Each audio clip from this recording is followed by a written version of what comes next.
Everybody's here. Looks like we're recording. All right. So Linda's here. I'm here. So we have quorum. So I'll call the meeting to order at 6:30. Okay. Looks like Linda, you're taking notes already. Perfect. So good. All right. Let me actually pull up the agenda. Okay. And we do have a limited time this evening because Daryl's got to run to another meeting right at 7:30.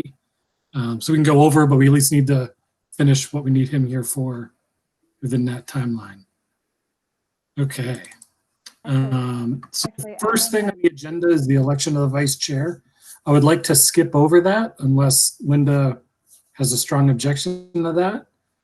Try to get where all three of us are on it. That's fine. I just wanted to let you know, Adam, I'm also on the subcommittee meeting that's meeting after this. Oh, okay. So then we have a hard stop at 7:30. Even easier. I can be done even sooner. Okay. Can someone send the agenda to Carolyn? You get a chance? Adam, I can do that right now. Adam, perfect. it's Rebecca. I'll do it right now. And then I'm out of here. Okay, thanks. All right. So sorry, I'm still trying to get out of work mode and get everything set up. It was a crazy day. All right, I got all my documents open. So the next item is the approval of the minutes of the October 20th, 2020 meeting. I'll make a motion to approve them. I'll second the motion. Go ahead.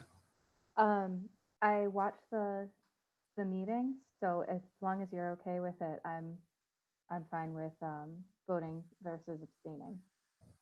Okay, yeah, no, that's perfect. That makes it easier. I didn't see any issues with it. All right, so any other discussion? Nope. Okay. Linda? Yes. And I vote yes. Passes unanimously. That was easy. Okay. Next item on the agenda is the policy relating to pupil services face coverings. So I know, Linda, I believe you had a concern about it. I know Dr. McCall has mentioned it. I've actually heard it from a elementary school principal, talking about basically how this policy should be basically applicable to the K-2 grades as well, or K-1, I think, based on what's written. So, I'm not necessarily going to do a motion at the moment, but I think we should definitely look at it, go over it. I'm open to ideas on how to reword this. Just do an open discussion. I'll share my screen again, and we can just edit right on the screen, if that works for everybody.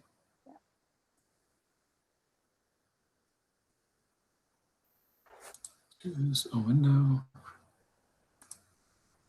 There we go. So I didn't have a ton of time to look at this. I did give it a quick once over. And from what I see, basically we set up this whole policy on when it must be done. And right now the policy just says it encourages grades 1 and below to wear a mask, but it's not required. So I think, personally, I think we should at least reword it so that it's more, the norm as opposed to we would like. I am hesitant to make, preschool and then grades K and 1, violations are basically dealt with as a behavior or discipline type issue. But it doesn't, it's also not super clear. It's just, if there's a violation,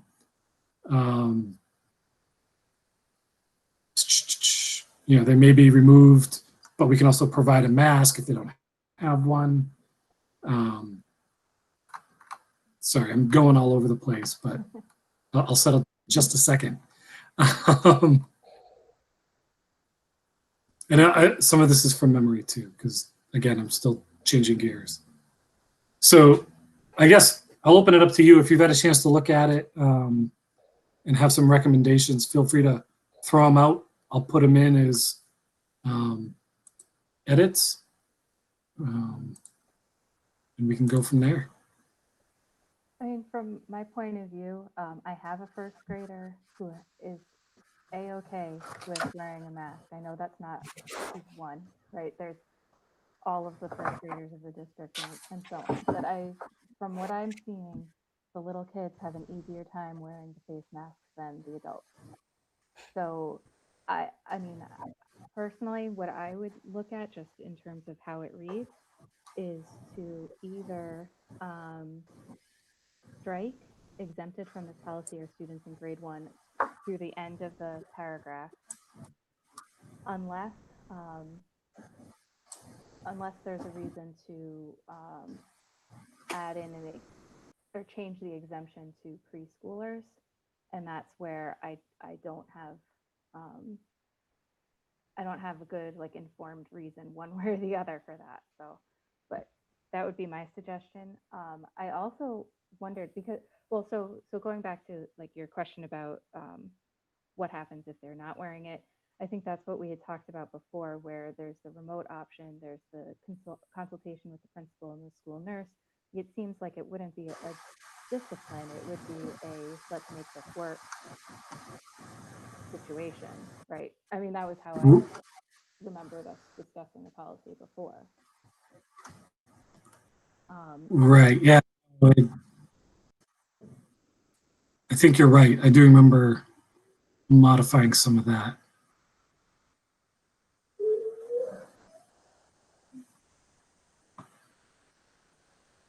Yeah, okay. So, I mean, my question remaining is about preschoolers, and then also unrelated to this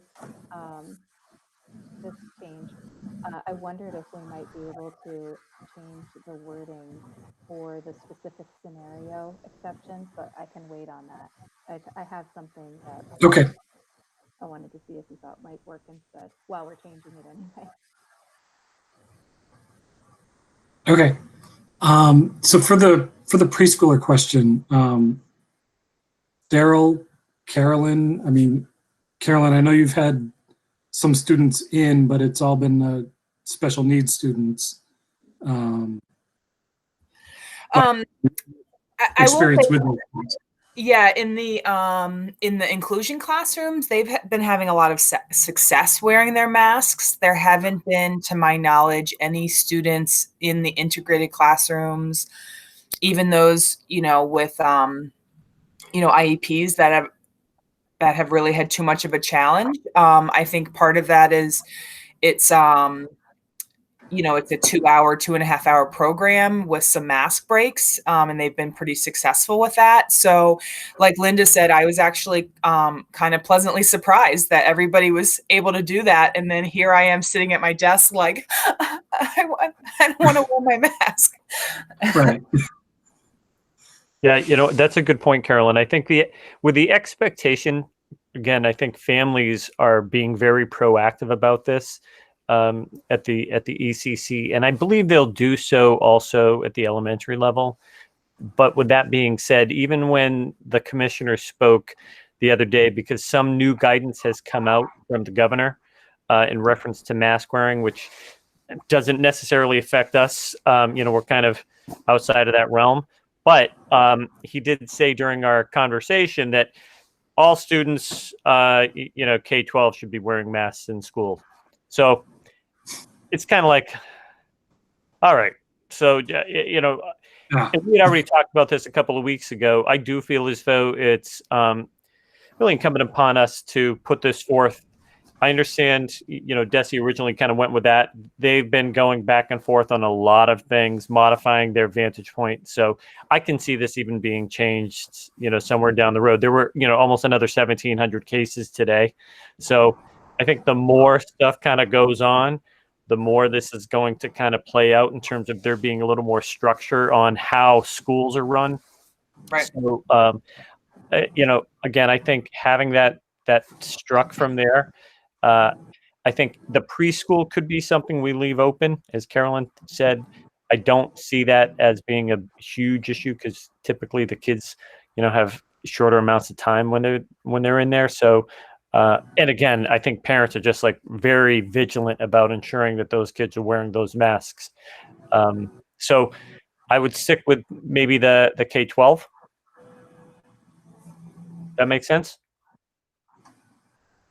So the way it's written right now is that all individuals in school buildings wear the face covering, right? That there's not a specific grade if we take out the exemption. That I think that was the only time grade is mentioned in the policy. So would it be, do we feel it's necessary to add in a line about preschoolers? Would that be covered under the further paragraphs about exemptions and exceptions are in consultation with the building principal and team? I forgot the exact wording, but I mean, because to me it looks like this covers it, but I mean, Yeah. Um, you're the guys using it, so I hear what you're saying.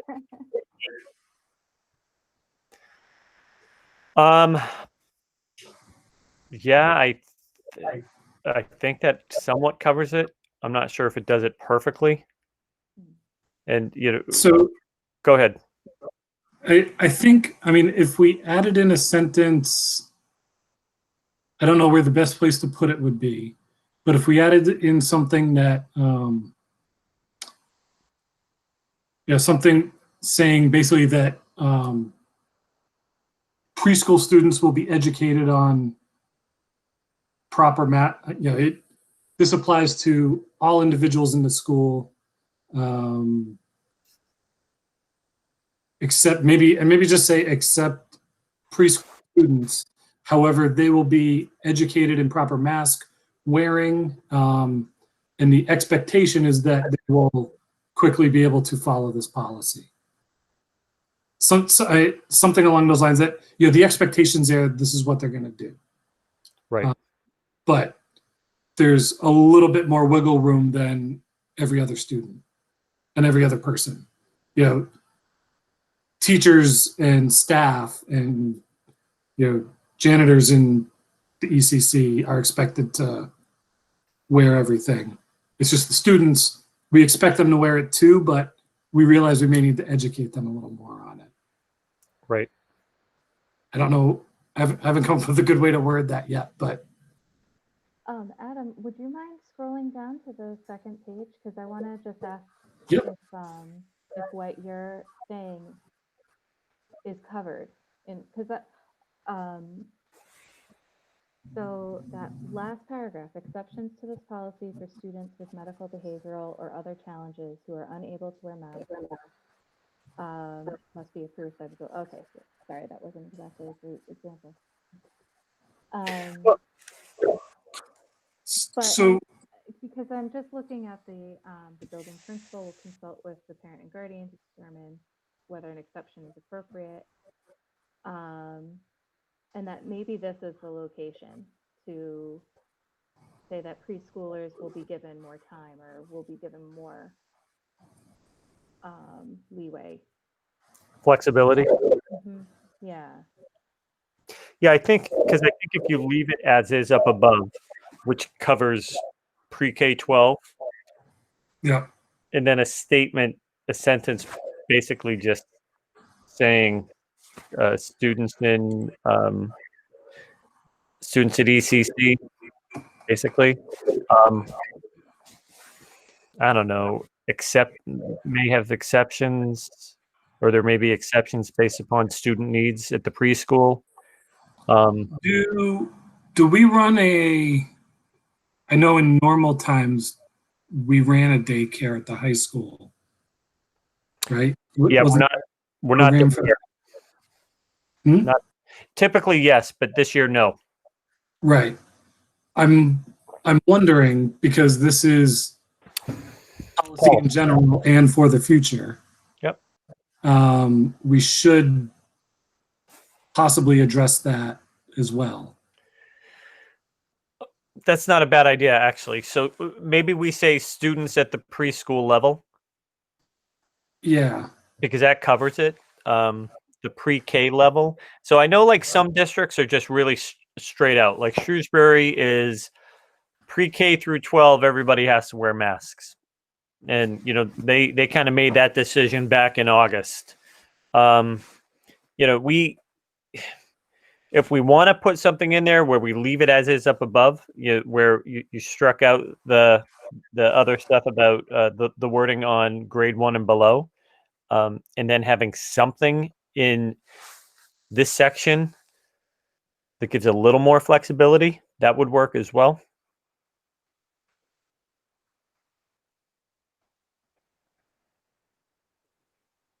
Would you, would it be more usable or less if you used age, like student 3 to under 5. the age of 5, 4 and under, something like that. So not 5, but Well, we still have kids that are 5 at the preschool. right.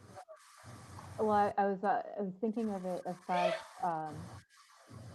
thinking about because the public spaces, and I know schools are in their own kind of section here, but with the governor's new orders about 5 and older and wearing masks in public spaces.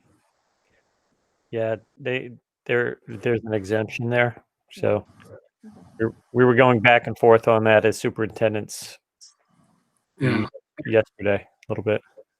So my personal opinion is, as the school committee setting policy, we should set our own policy instead of trying to chase the constantly moving, whatever. And, this is the policy that can be enacted and then taken away by the superintendent as needed. But, when it's needed, this is the policy and this is what we're going to follow.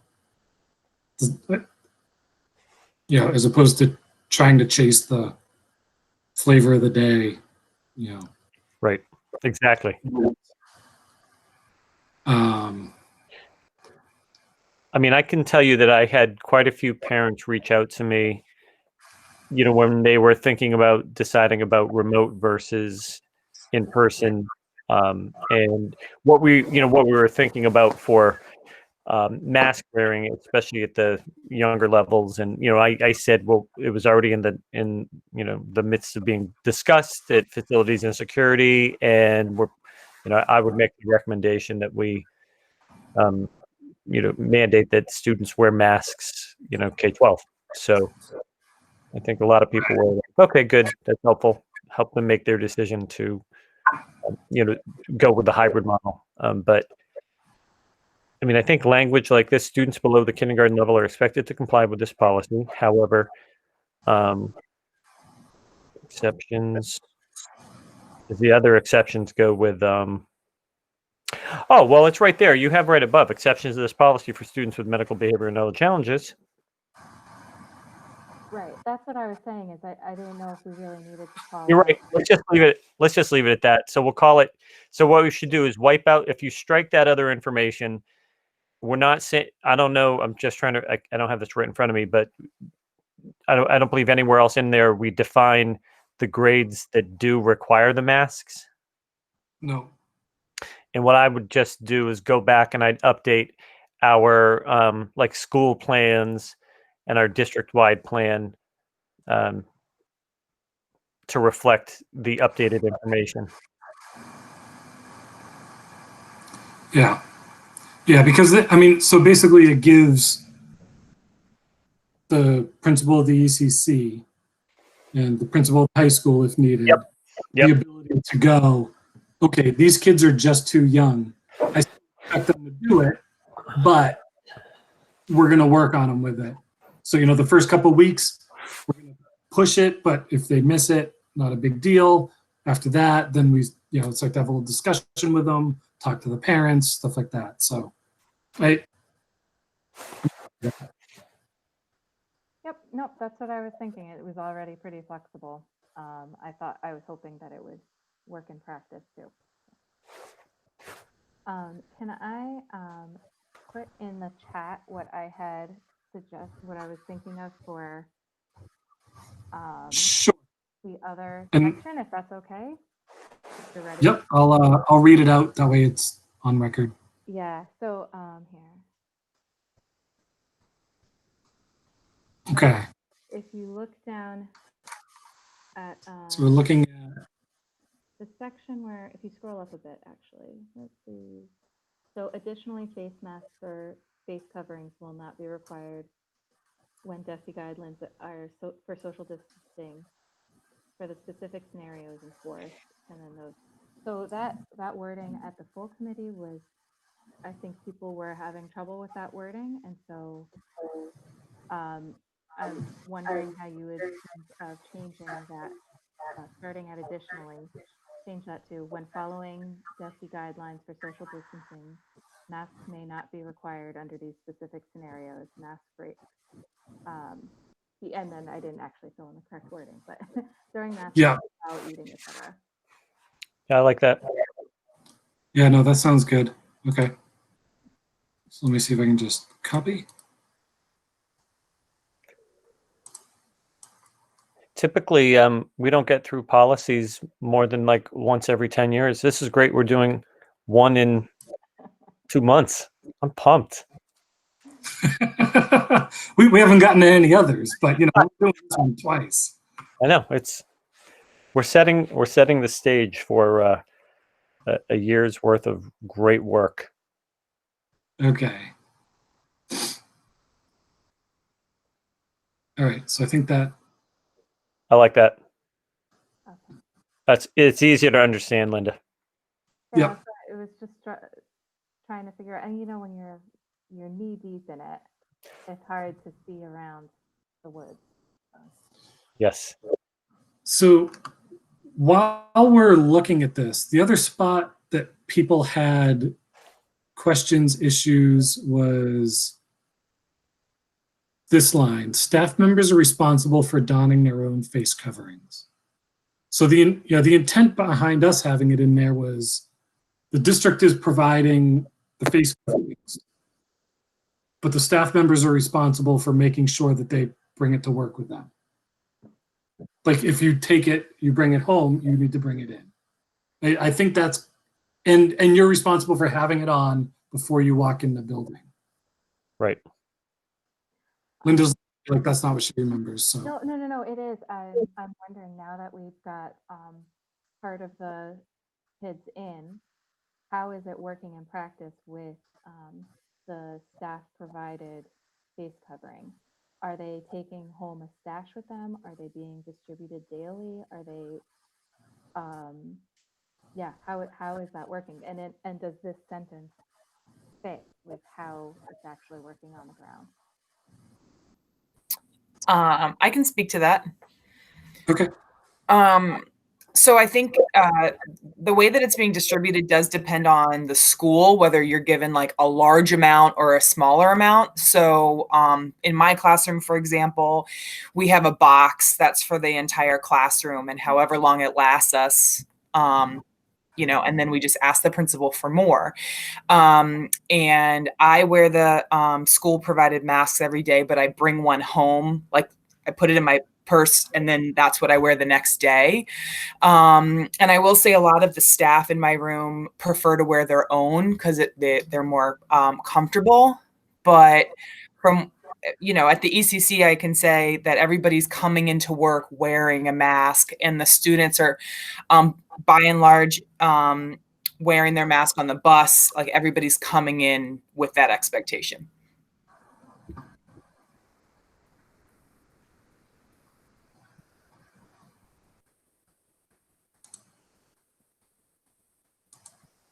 Okay. Should we add, so I mean, we say that the student's mask or face covering is to be provided by the student's family. I don't see where we say that, That we're providing for the staff. we're providing it for staff. It says it in the third sentence. The district will supply disposable face covering for individuals. Oh, sorry. Yeah.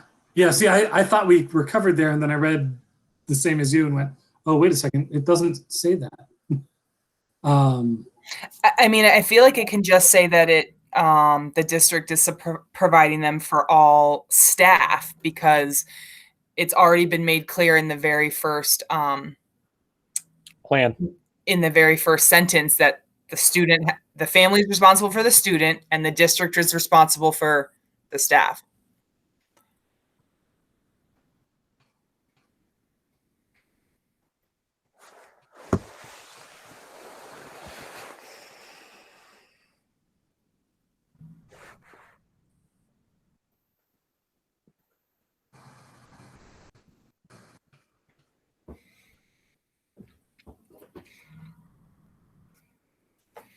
Do we have a preference on how we say that? Masks or face coverings? Keep it the same?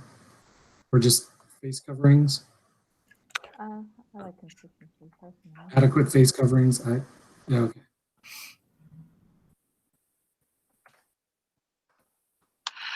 Face covering could also be the plastic, the shields as well. So I think you do need to clarify it.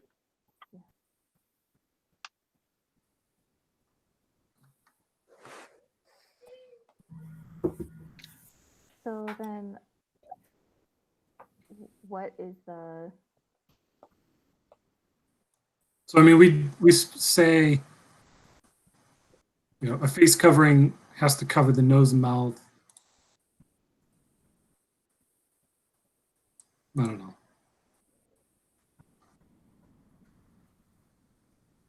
What were you saying, Linda? No, I was jumping ahead, so Oh, okay.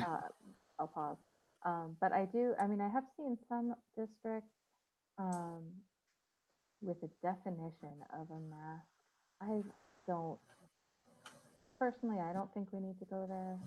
If that would make others more comfortable and having a clear, usually I'm all about let's have a clear cut, concrete definition. But in this case, I'm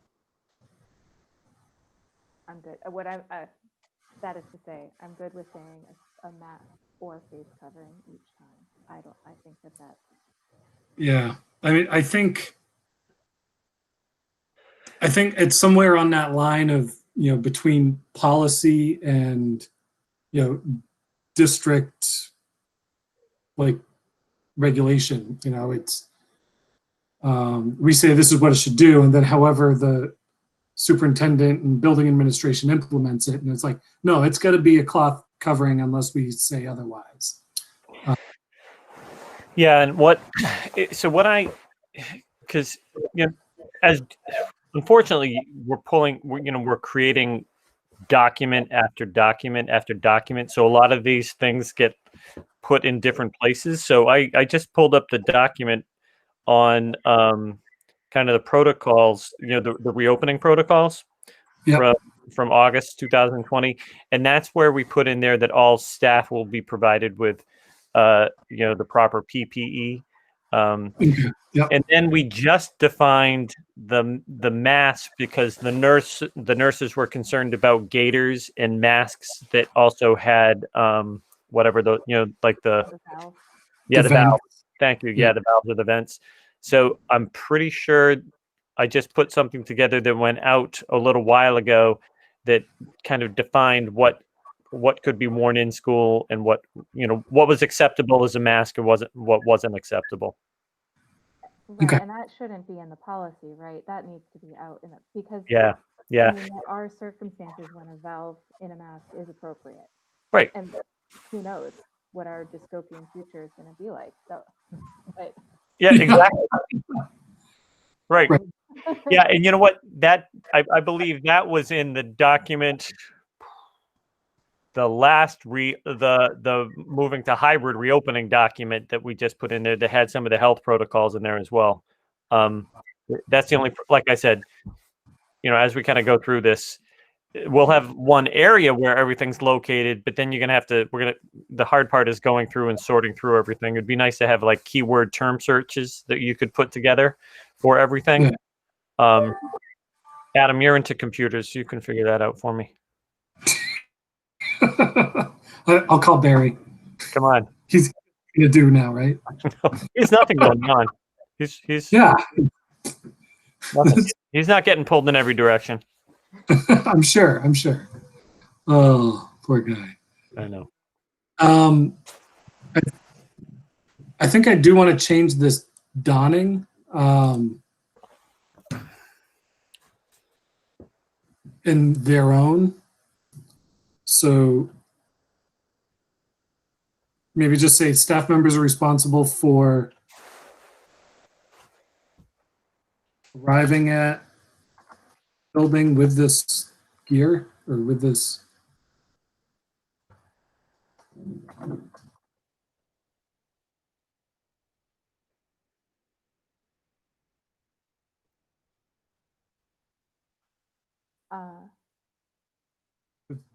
So yeah, With face coverings.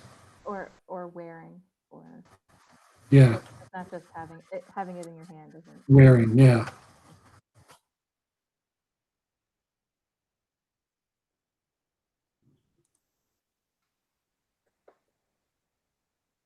So, we're providing them and you're responsible for arriving at the building with those. Mm-hmm. Okay.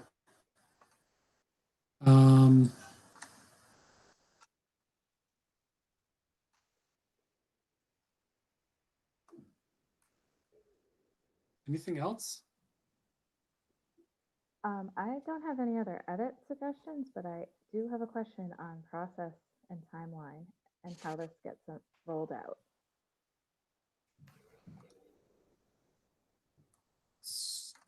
So I think I actually I'll need to check the bylaws, but I'm pretty sure we need to do the 2 readings at the committee. However, I think as this originally was, by us bringing this up and recommending, the superintendent gets an idea of what the will of the committee is. This is the first reading. So implementing it in lower grades is just adding, basically additional regulation. And by doing that, he's not in violation of any policy. Especially with the way we've rewritten it. I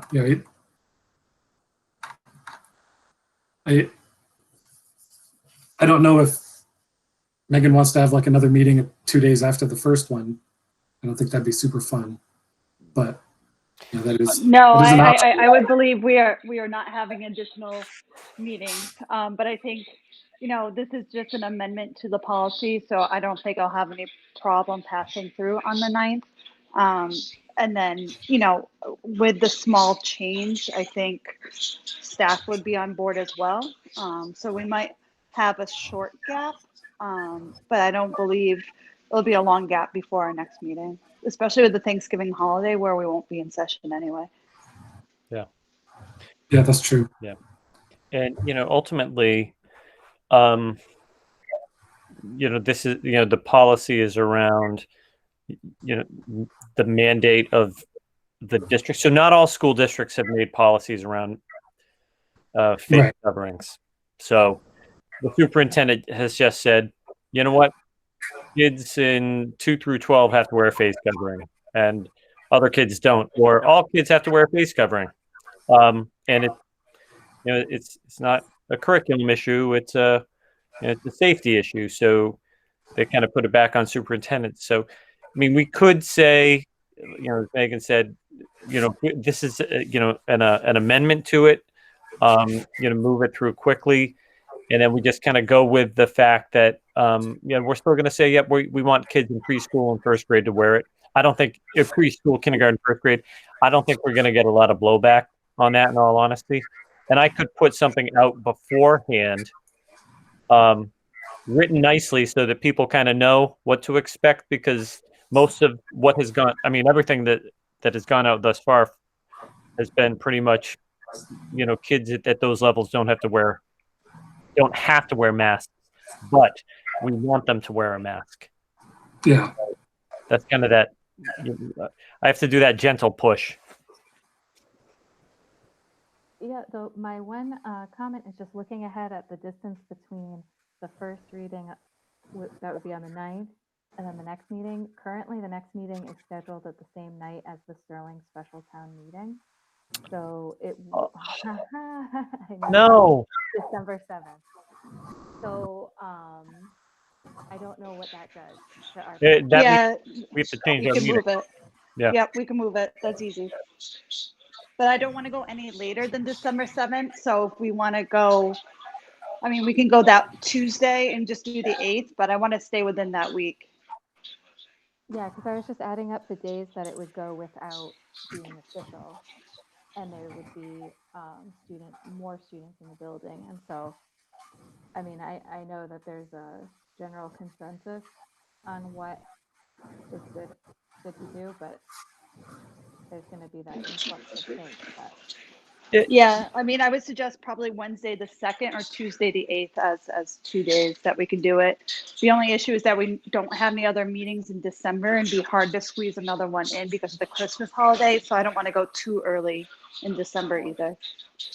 Right. The other thing I can do, let me reach out to legal about this and just kind of see what authority I might have in reference to just saying, yeah, you know what, as a superintendent, I'm saying this is what we have to do. School committee is going to then just further support it by passing this policy, hopefully on the 8th of December, after a second reading. But I'll reach out to Naomi about that. Okay. I think it's a good point, Linda, because you're right. You're going to have 7 to 8 days, 9 days of kids being in school without working under this policy. And I can tell you there are principals who are already like, I don't care. I want to make sure I want all the kids to wear it K1 no matter what. So Yeah, I think the concern is more about the ones who may be falling back on what's officially coming out. Yep. And 'cause that was the concern that came to my email inbox. So, and also, I mean, in terms of my concept of what's safe and not in the school, I would want Yep. to make sure we're on the same page. So if that's possible, that would be great. Okay.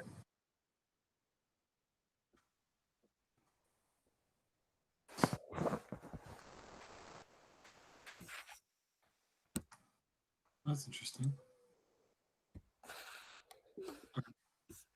I just pulled up our bylaws, and our bylaws don't have the word policy in them. Oh, policies. There we go. But it actually doesn't say how we do policies,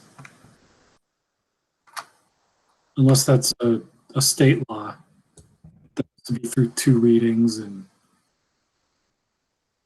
Yeah. I think the 2 readings is in ours somewhere. I remember because so I guess I was wondering at this stage, should we recommend this to go back to the full school committee? Is that what the next step is, or? yeah, so I think the next step right now is, I would accept the motion to bring the amended face coverings policy to the full committee for reading and approval. So moved. I'll second it. Discussion? I'm all set. Oh, good. Okay, Linda. Yes. And Young, yes. Fun. Okay, policy. All right, so I am done with that. And we are good. Let's turn this off.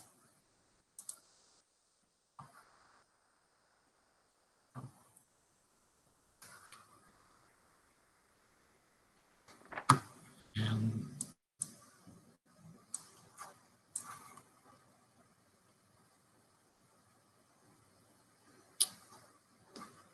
I lost my agenda. Where'd it go?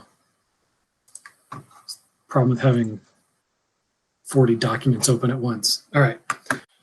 So next item is facility and infrastructure requirements for reopening, review of HVAC, repair, review.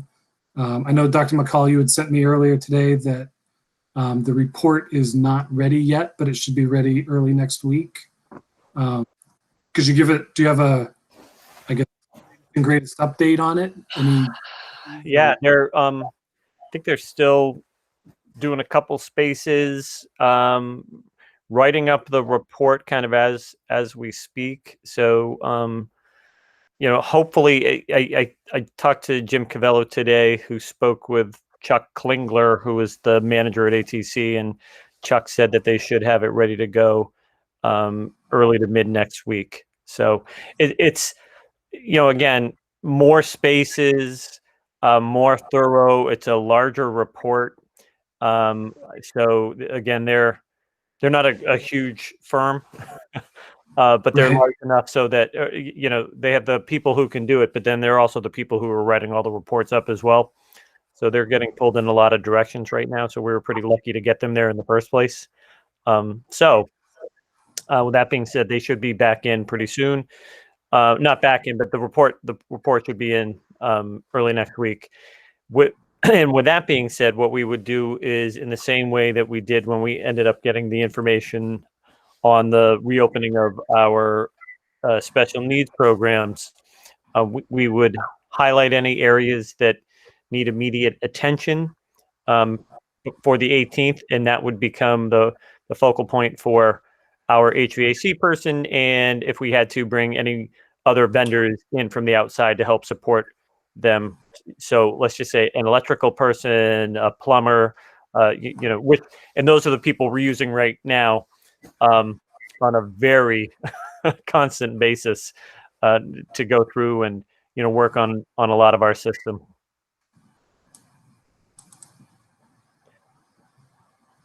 There's still some things that are getting cleaned up in different places in terms of some of the calibration that needs to occur for certain thermostats, because it's you kind of have to wait until the heat's on for a certain amount of time for it to really work out properly. So we had that cold spell. Now we're going to go through a warm spell.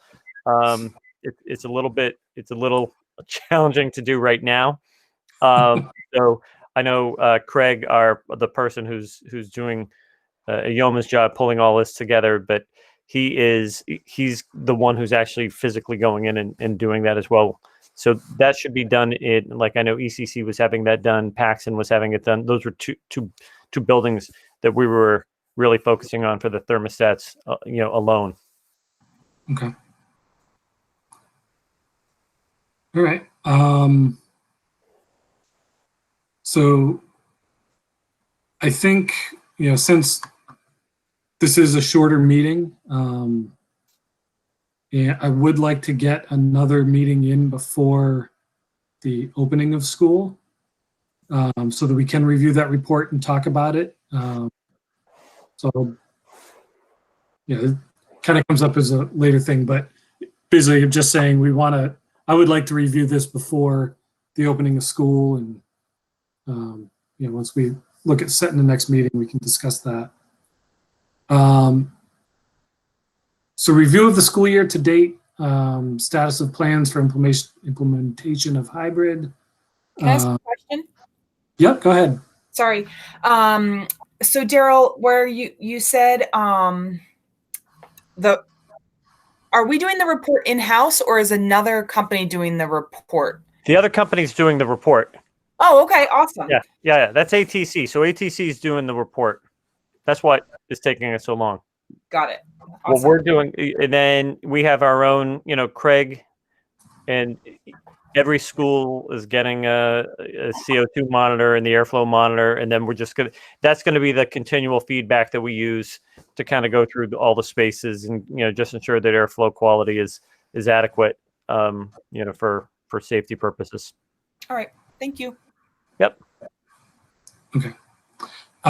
So I guess just briefly, so, we've been open for several weeks now. Well, I prefer good news. We're running out of time, so let's focus on, any issues, any bad news. Bad news? Oh man, do I have bad news? No. Just related to facilities and security. Oh, okay. Yeah. Sure. So, in terms of facilities and security right now, things that we're still, they're kind of blips, but they're not blips. They're like getting the and Dan, you might be able to answer this because I haven't even talked to Bill about it, but getting the extra trailer at the high school to store all the extra desks and chairs. So I signed off on that, Darryl, a couple of weeks ago. I don't know if they've arrived or not. I mean, I can circle back with Bill tomorrow morning. As you know, I've been out for a couple of weeks, so I'll check with him tomorrow. Yeah, so those are the types of things where we're talking about, needing 3 or 4 trailers up in the upper parking lot in the high school because we need to store stuff. We had already put one over at PAX, and looking at the other stuff. Again, we've got a small window. I thought the report was supposed to be in last week. Now it's like, okay, it's not going to be in until early next week. That gives us a smaller window, so it also forces our guys to have to work overtime and weekends, and they're burning the candle at both ends. And we're lucky that we have good people working for the district. But again, that's always a concern, because again, you don't want them coming back saying, hey, by the way, there are 47 rooms that we're concerned about. That's what concerns me. I don't think that's going to be the case. I think it's going to be more of the same type of stuff we saw before, kind of the human error side of things, where something's blocking an airflow, or you have, and again, some of the things that they mentioned, service, airflow is fine, but service is required. So it might be a loose belt. It might be a noise going on. So those are things that, again, classes can still go on, and that's one of the things they stress to us. You can still have classes in those places, but you're gonna have to service whatever it is. The motor needs oil. I don't know. Bearings need to be replaced. There are so many different things that kind of go along with univents and HVAC systems in general. And then the only other thing we've been talking about, and Linda had thrown a question out to me about some spacing issues in schools. How are we doing? Like are lunches all going to happen in cafeterias, or are we going to have to see any in classrooms? I did throw that question out again, Linda, because again, as we've kind of gone through this process, we know better the numbers of kids who are going to be in school now than we did, even a week and a half ago. So we're better able to kind of say, okay, we can fit this many kids in the CAF, but we're going to have to use the gym as well. A lot of schools have to do that. A lot of schools have extended lunch periods now. Only a couple of schools are using the classrooms for lunch rooms, and it's a grade level. So it might be like might be a kindergarten classroom. And kindergarten classrooms can typically do that in most of our schools because they're larger already. They're typically almost not twice the size, but they're probably another 50% larger in terms of a typical classroom for our newer buildings, because that's how they're built, with that extra space. And if you're talking about only having 8 to 10 kids in that classroom, principals are looking at that saying, okay, this cuts back on the number of kids who we can have in the CAF. They can have the lunch in there, and then they can figure out how that kind of plays out. So part of it is looking at how all of that is also going to play out in terms of, then covering teachers' lunches and are teachers covering the class or the lunch, or is there someone coming in to cover that? And then that's when the teacher has their lunch, which is what typically would happen if that were the case. So I taught sixth grade in Amherst for 4 years, and we didn't have a cafeteria in our school, and I had lunch with my kids every day, and it's probably the best time of my day. In all honesty, that and taking them outside for recess, where again, you get to know the kids in a very different way, and it's a little more familial in that sense. Just feels a little different. So those are the big things. And Linda, were there other questions also that? Yeah, so I had one just about that same tension between what the CDC says and what Jesse says is okay with the 6 feet of space between kids, but Jesse saying it's okay down to 3. Yep. I mean, I don't know how much leeway you can really make, but it looks more and more like that 6 feet of distance. I mean, there are some reports where they're saying 6 feet isn't even enough space. So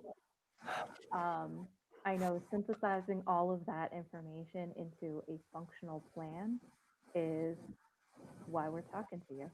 Exactly. You're exactly right. So one of the things again that we've been looking at is the 6 feet as that's our goal, to be at 6 feet. And most of our classrooms throughout the district are at 6 feet. Some are under 6 feet, not much under 6 feet, but some are a little under that. The ones that are the most challenging, in all honesty, are some of the classrooms up at the high school, where you have, and again, if you've walked through the high school, some of the classrooms are just small and they're tight to begin with.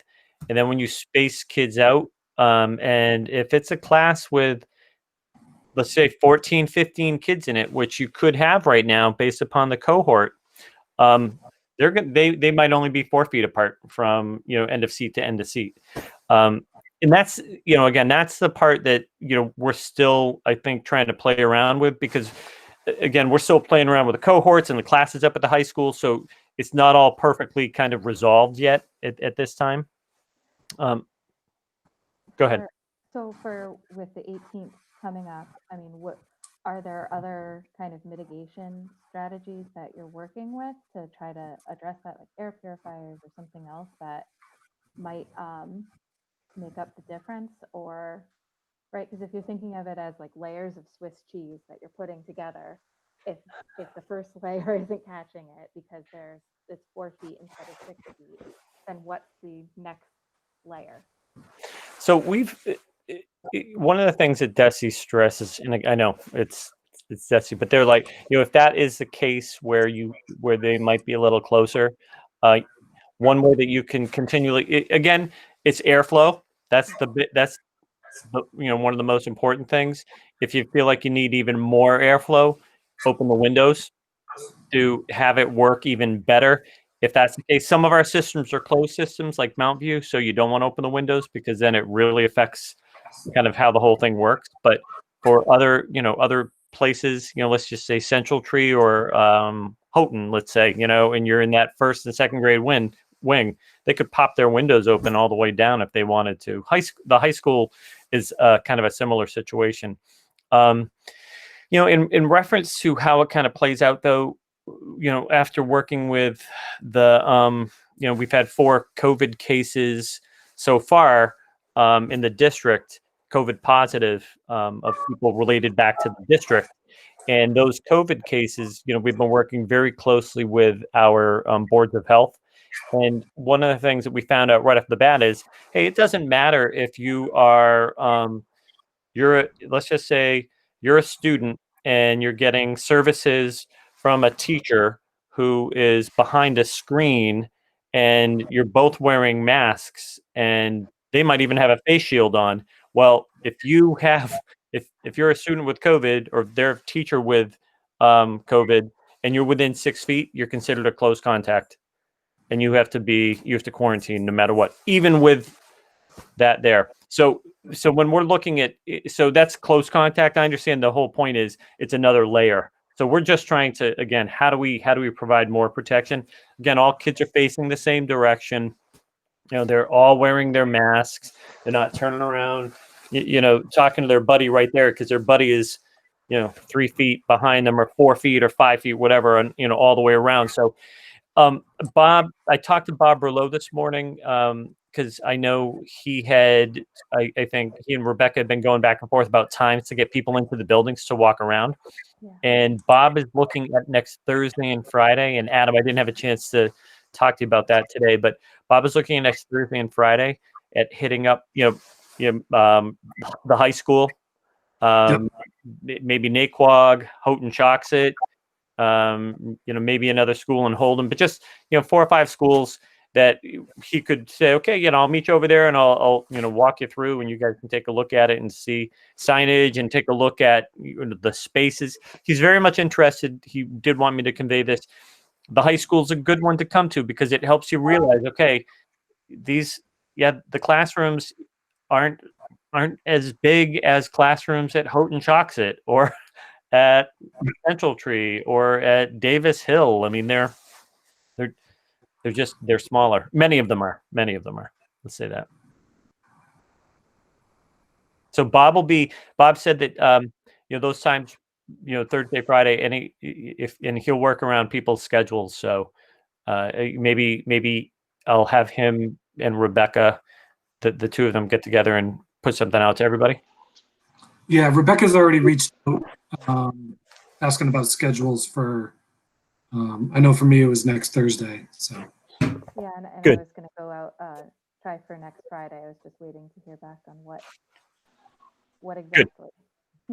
Okay, good. Yeah, I'm just waiting for specifics now, like the time and where. So. Okay. All right. Okay, so like 3 minutes left. Sorry, Yeah, I have one Make it quick. If I can, or we can put it for next time if that helps. But I'm just wondering about one is we haven't talked about it since I think the spring or early summer. The internet bandwidth for live streaming in all of the buildings. Well, I can bring that up real quick. Okay. Yeah. Okay. So we have every single building with the exception of Houghton Choxet's totally ready to roll. Houghton Choxet, what we're doing is we're adding another modem or 2 this week to ensure that we're ready to go. There's something, and Barry is, again, he'll tell me, and I'll be like, yeah, oh yeah, I get you.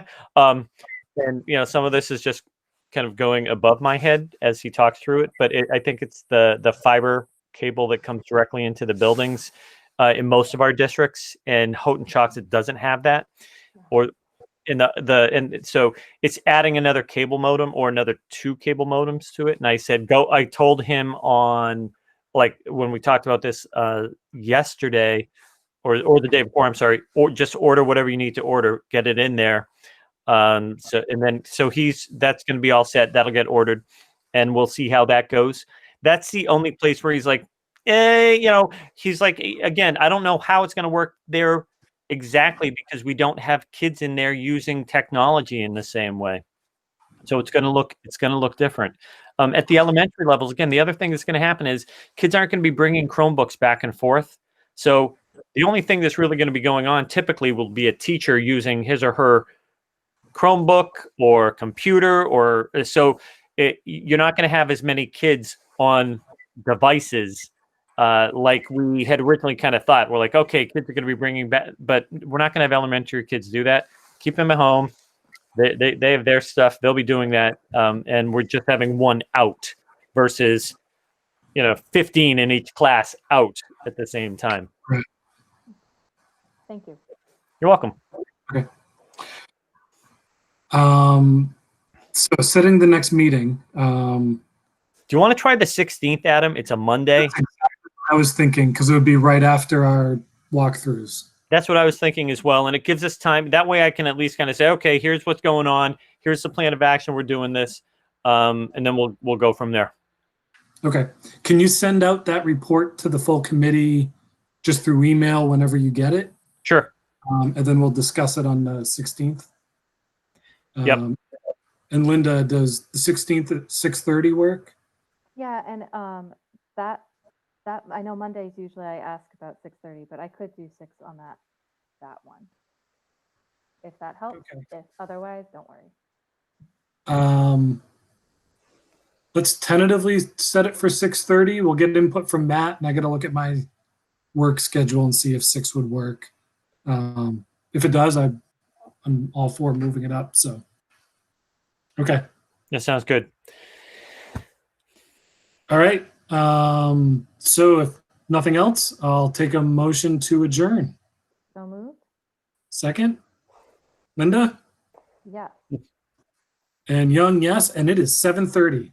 Look at that. Nice job, Adam. Thank you.